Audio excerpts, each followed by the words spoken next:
Hello, my name is Ashley. I work for Girl Scouts of Hawaii. Today we have with us Captain Osborne.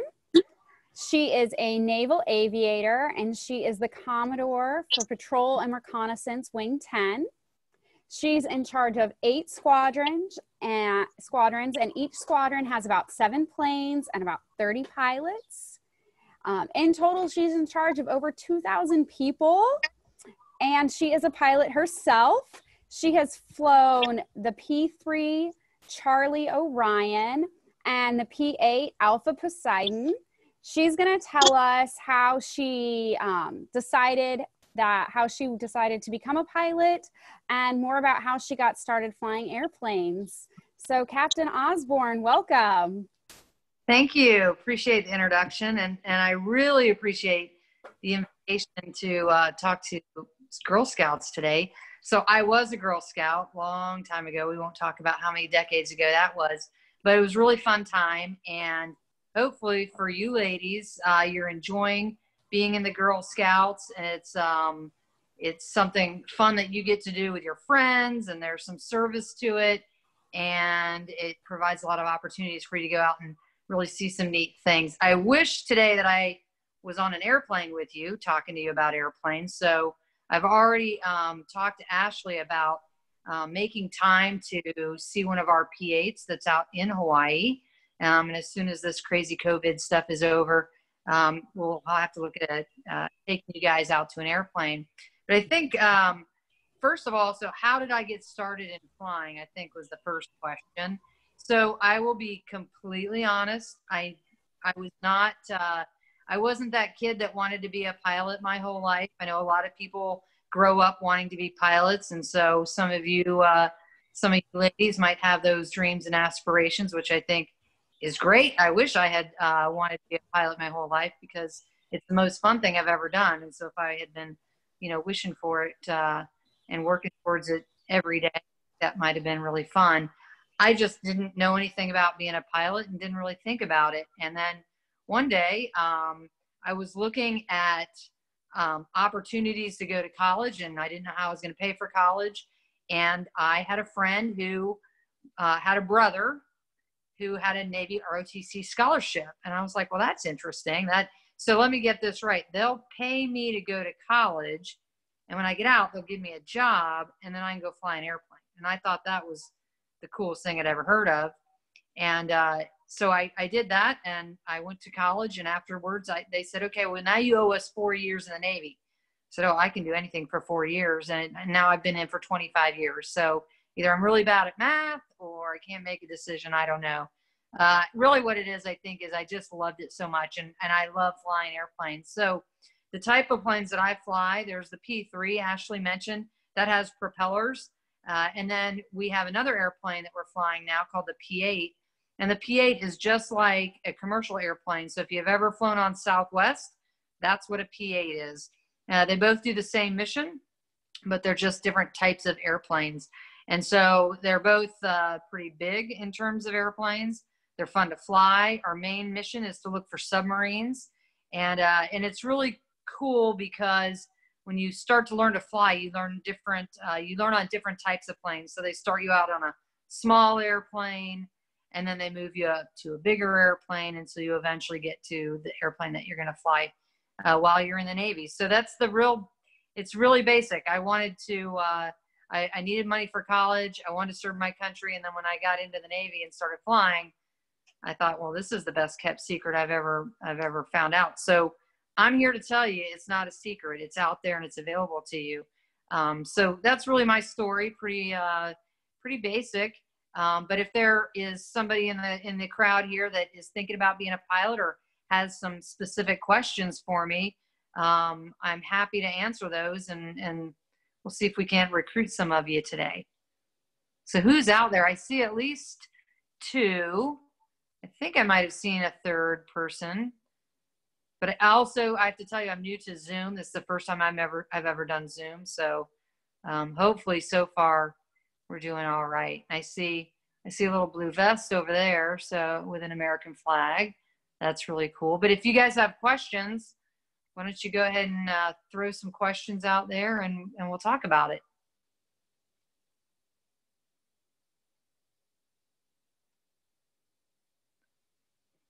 I have a couple that were sent to me. One of them was, how long does it take to become a pilot? So in the Navy, it takes about 2 years to become a pilot, and they do all the training for you. So you do what's called ground school, where you learn navigation, you learn how to read charts, you learn about engines, you learn about aerodynamics, and they call it ground school because you never leave the ground. You're always in a classroom. But you do that for about 6 weeks, and then you go to what's called primary, where they teach you to fly a pretty small airplane, and it just teaches you the basic fundamentals of flying an aircraft. All right. I've got 6 more questions, unless somebody wants to jump in. There is an answer from Penelope, or a question from Penelope. She asks, is there anything about your job you don't like? Well, I have to think about that I don't like. No, I have a really awesome job. I really can't think of anything that I don't like. So I'm in the Navy and a pilot. Those are two aspects of the flying is really awesome, but there's paperwork that goes with it. I mean, that could be something that's not as fun, but it's necessary. But really, I really enjoy my job. I don't know. Let's see. I have to shine my boots sometimes. So that's, but that's pretty easy. So. Oh, somebody's got a hand up over here.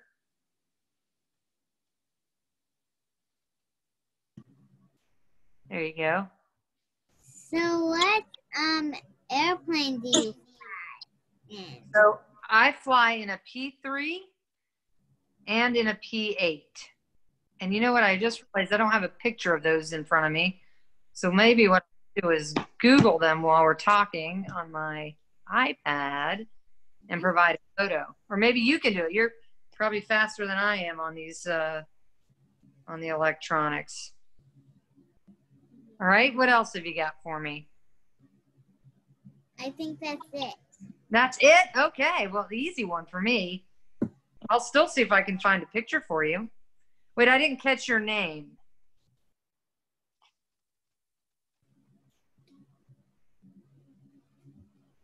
Nope, didn't hear you.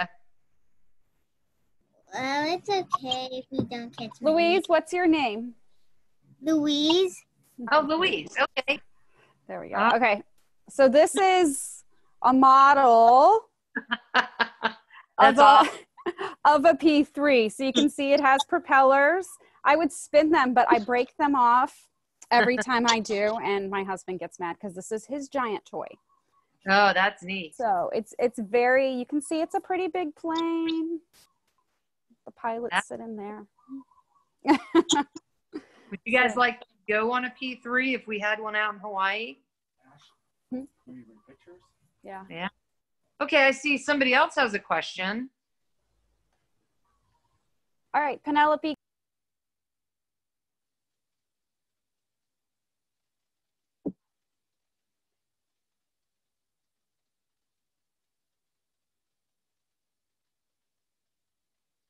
Oh, I'm sorry, I can't hear you.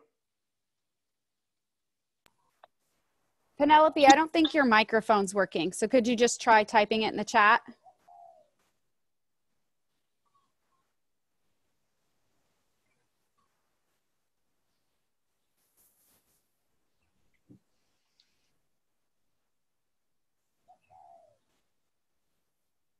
What was your longest flight? Okay, longest flight was, I looked this up today because I had this question ahead of time. It lasted 11.7 hours. And it was actually it was a search and rescue. So we were out in, we were on deployment in Japan, and a fisherman got lost out near a very small island called Truk. And so thankfully for him, he had a beacon, and he set off the beacon, which makes a noise that is picked up by satellites. And they called us, and we went out and looked for him, and we eventually found him. But we were out there for about 11.7, so that's a little over 11 and a half hours. Wow. So we looked for submarines and for people. Vaneesa, did you have a question? You're unmuted. Did you want to ask a question? Yes. Go ahead. About the pilots, how much in the Navy? How many female How many females are in the Navy? pilots? I do not know. It's a lot further than I joined the Navy 25 years ago. And there are a lot of women joining the Navy now. I don't have the exact number. When I started flight school, I think there were probably 50 of us in the class, and there were 6 women. So that's about 3%. And now, actually, that's more than that. That's 12%. And I think the Navy is a little bit closer to 15 to 20% now of women overall. So I don't even know. Now in naval aviation, the number is even smaller, which is why I'm here to recruit you ladies to come fly. We got to get the numbers bigger. Great question, Vaneesa. Very Andie would like to know if you also like to do crafts. Crafts? Well, I'm not very crafty. Like, I'm just not that talented that way. But I like do-it-yourself home projects, if that counts. So, do you guys do a lot of crafts with your troop? Because I think we used to do quite a few crafts when I was in the Girl Scouts. I don't have that talent, and I'll admit it. But I do like to do, again, do-it-yourself home crafts. So, I think I just their crafts. Yeah. Did you actually make that? I think I just Louise, did you make that? No, I just bought it from one of my LOL collections. Oh, okay. She didn't make that. Pretty impressive. What do you guys do these days in the Girl Scouts? I was actually kind of curious if it's changed a lot. So you Zoom. We didn't have that when I was growing up. What else do you guys do? Okay. Go ahead. Go ahead, Louise. What do you do? We do like some activities that our leader says. Oh, we used to do that too. Does anyone else want to say? Raise your hand if you want to say what you do in Girl Scouts. What does your troop do? Nobody else wants to share? Oh, okay. Let's see. Let's try unmuting Penelope again. I can't even get Penelope to unmute anymore. Penelope, you might just have to type it in the chat. Sorry, sweetie. I can't get yours to. Oh, it's unmuted now. Can we hear you? Sorry, Penelope, we still can't hear you even though you're unmuted. Penelope does want to know, what age can you get your pilot's license? Oh, that's like, I believe it's 16. It's probably about the same age as driving a car. So for a civilian, it's actually a lot younger than the Navy. So the Navy, you're older because you'll become an officer, and so you'll have to go to college, so you'll build in those years, and then a couple of years of flight school. But on the civilian side, you can get your license at a lot younger age. And again, I think it's 18. And then Peyton shared that they design cranes and learned how to program robots in her troop. And they did a digital photography lesson with our Army photographer. Wow, that's impressive. We did not do that when I was a Girl Scout. So Girl Scouts are definitely doing more science and activities now. It's pretty amazing. Awesome. is there an age limit? Can I join back up? I mean, we accept volunteers and adults, and you could always volunteer with a troop and join in on the fun activities. That's a great idea. I might have to look into that here in Washington. Yeah. Very cool. Digital robots and photography, and that's awesome. Did we get Penelope? I know she was trying to dial in and tell us what she does. I don't know if we heard that yet. She hasn't told us what she does yet, but she asked about the pilot's license. Oh, she said they've gone horseback riding. That's very fun. That is fun. Andie says we are in San Diego and they go camping. Oh, cool. That was always my favorite thing to do in Girl Scouts. That's what I wanted to do in the Girl Scouts. I can't remember why we didn't camp. We probably didn't have tents or something logistical, but yeah, I always thought that would have been cool. So now I just camp as a grown-up, but how fortunate you guys get to go camping. So yeah, actually we missed the boat on that one. We need to be Girl Scouts now. Well, it's cool. So you have folks in, you said San Diego. Mm-hmm. So where else is everybody dialed in from? I guess I assumed everybody was in Hawaii. But do we have other locations? We've opened up our programming to all Girl Scouts. So Girl Scouts from all over can join our online events. Really? That is amazing. Right, Sherelle? From all over. Yeah. Yes, all over. We even have overseas Girl Scouts from other countries that join us too. Well, wonderful. So hopefully dialed in today. All right, what else can I answer for you? I'm looking up your other questions. What's the coolest place you've flown to? So the coolest place I've flown to is Hong Kong.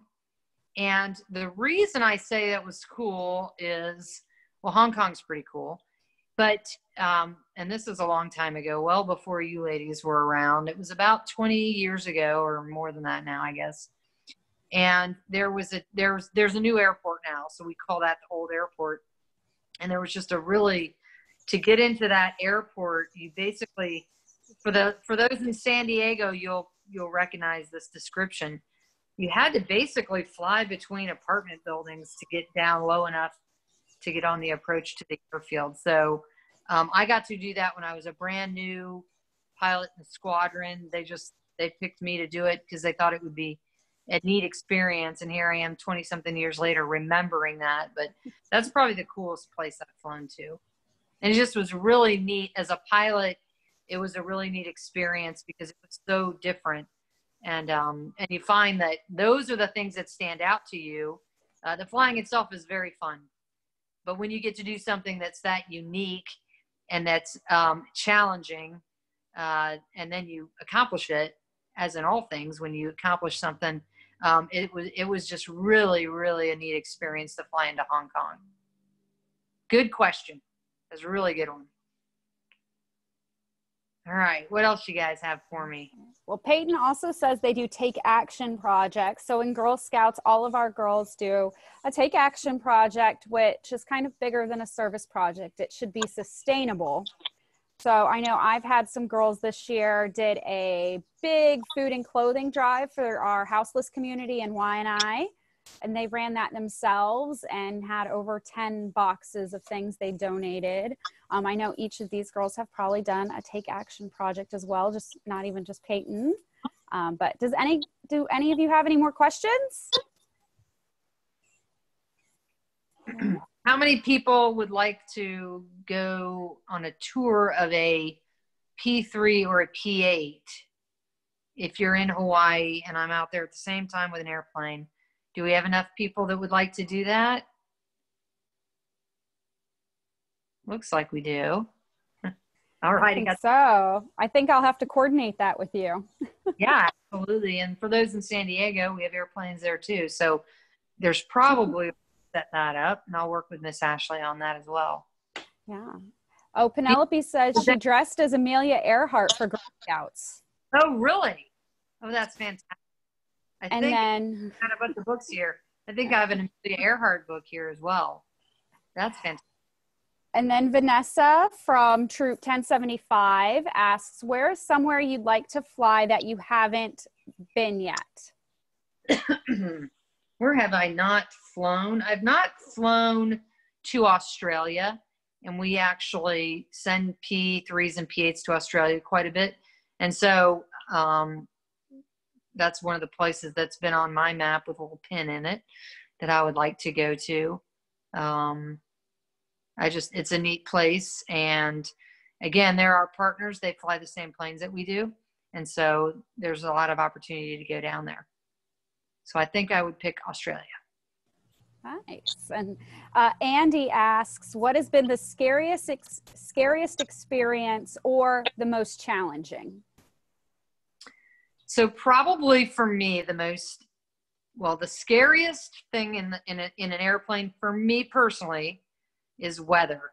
So the airplane itself, just like your car, sometimes things break down, but we're very well trained. The Navy does a great job of training us in what to do if an engine malfunctions and you have to shut it down, you can still fly the plane. And so if you have an electrical problem or a pressurization problem, the Navy does a very good job of training us. And oh, by the way, these planes are very reliable and they're very good.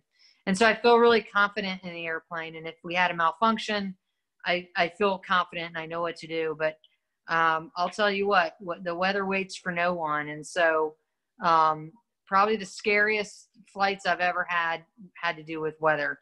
And, you know, if you fly through it and you don't mean to, or you get into the middle of the clouds and then you can't see what the weather is around you, and it kind of deteriorates and it gets worse than what you thought. I'm sure you've all flown through turbulence.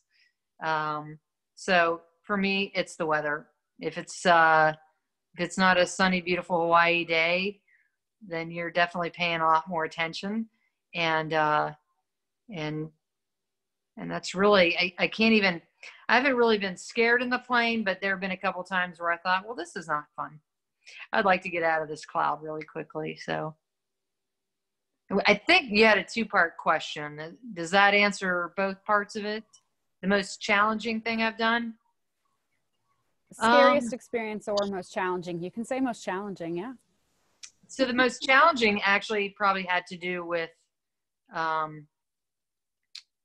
was flying somewhere and it was really, really windy. And so when you land and when you take off, you want the wind in your face. You want it coming at you. So it's called a headwind. And the reason you want that is because the plane flies based on how much wind is going over the wings. And so you either go really fast and you create the wind going over your wings, or the wind is just blowing and it's kind of helping you out. So when you take off and land, you want more wind so that you need less runway to burn up underneath you before you take off. Same when you land, you want to, if the wind is behind you, then it's actually pushing the plane and it's a little bit harder. And so I had a very challenging tailwind one night, and we couldn't turn around and face the other direction. I can't even remember the reason.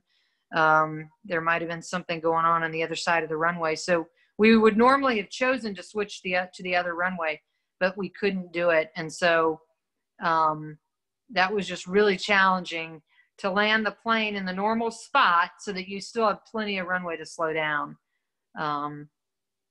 So again, a lot of pilot terms there, but it's essentially goes back to training. It all goes back to training, and we train in a real plane and we train in a simulator. So I was very grateful for all the training I'd received to be able to land the airplane. I hope that answers the question. I think it does. One of the questions from earlier was, do you have to make good grades to be a pilot? You do. You do, because really what it shows is that you have self-discipline to study, and you care about your grades is really what's more important, because you could learn any subject. You could be a musician. When I was at school, one of my classmates was majoring in music, And being a musician and flying a plane have nothing to do with each other. But because they made good grades, it was an indicator of how much they studied, how serious they were about it, how dedicated. And so that's why you need good grades when you go into flight school. And then in flight school, the reason you want good grades is, one, what you know at ground school helps you out when you start flying. And the other piece is that's how they determine, you know, how you rank out. And so the better grades, you get to pick first. It's the Navy way. So if there's a particular airplane that you want to fly, you want to be first so that they'll let you choose that plane first. Great. We have 4 minutes left. Does anyone have any other questions they want to ask? Lightning round? Oh, what is your favorite plane? Penelope asks. The P-3 is my favorite. That's the one with the propellers. Yeah, it has propellers. Probably because I've flown that more than any other plane, and I have a lot of experiences. All those stories I just told were all in a P-3, so that's why it's my favorite. What else? Can you tell us, how old is the P-3? She's old. Well, we've been flying her for 50 years, and I think she's a little older than that. Yeah. What is the smallest plane you've flown? The smallest plane I've flown is the T-34.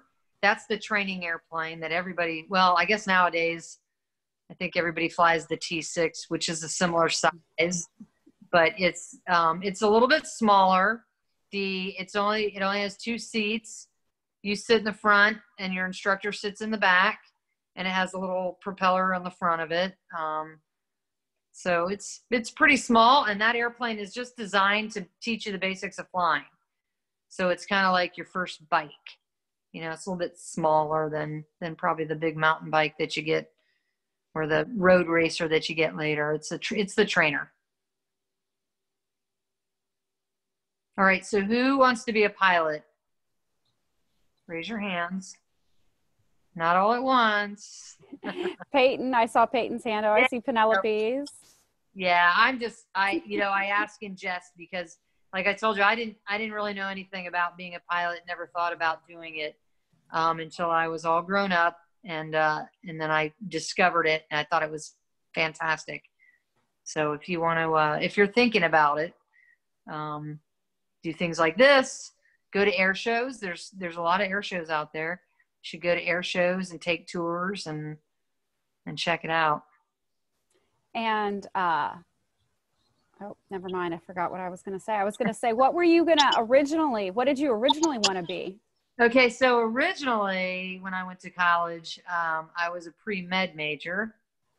And so I had a major in biology, but I knew I was going to be in the Navy.